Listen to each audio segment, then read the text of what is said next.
आपल्यासोबत बातचीत करण्यासाठी नीलमताई गोरे आहेत।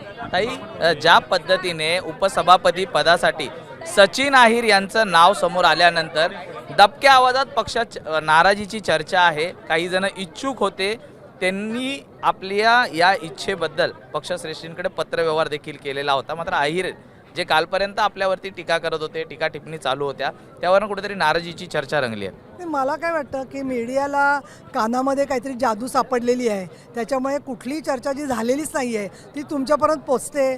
तुमचाही नाईलाज आहे, लोकांनी ती बातमी बघायला पाहिजे, परंतु कुणीही पक्षामध्ये नाराज नाही आहे। आणि महत्त्वाचं असं की शिंदेसाहेब, काल पण मी बोलले की माननीय शिंदेसाहेब पक्षाच्या हितासाठी जे निर्णय घेतात ते सगळ्यांना मान्य आहेत। दुसरं, अनेक इच्छुक असणं स्वाभाविक आहे, कारण उपसभापती म्हणून काम करण्याची उत्सुकता असते।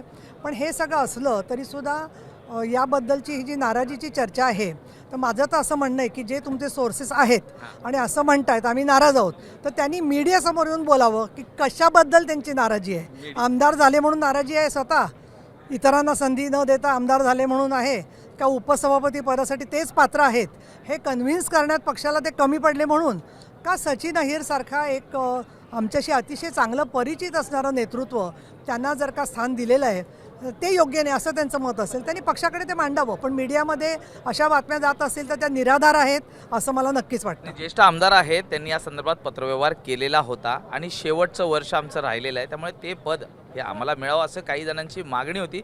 मात्र अचानक काल आलेल्या सचिन अहिरांना संधी दिली जाते, ज्यांनी पक्षांवरती टोकाची टीका केली होती अगदी प्रवेशाच्या आदल्या दिवशीपर्यंत। मग त्यावरनच कुठेतरी ही नाराजी प्रामुख्याने उकळून आलेली आहे। मात्र कुणीही उघडपणे बोलायला तयार नाही आहे। जे परवा आले होते ते काल आलेल्यांवर टीका करतायत आणि जे त्याच्या आधीपासून काम करतायत ते स्वागत करतायत। त्यामुळे मला असं वाटतं याचा अर्थ समजून घ्या, थोडीफार नाराजी काय त्यांची असेल तर ती त्यांनी माननीय शिंदेसाहेबांकडे मांडावी, परंतु असे उगाचच चर्चेमध्ये वातावरण गढूळ करू नये। एक शेवटचा प्रश्न आहे, ज्या पद्धतीने सचिन अहिर धनुष्यबाणाच्या चिन्हावरती निवडून आले होते, आपल्याच पाठिंब्याने निवडून आले, आता सुनील शिंदे यांनी देखील काल थेट पक्षश्रेष्ठींकडे आत्मपरीक्षण करण्याची गरज असल्याचं म्हणून दाखवलेलं आहे। ते देखील धनुष्यबाणावरतीच निवडून आलेले आहेत, मग तेही वाटेवर आहेत का शिवसेनेच्या म्हणजे शिंदेंसोबत येण्याच्या?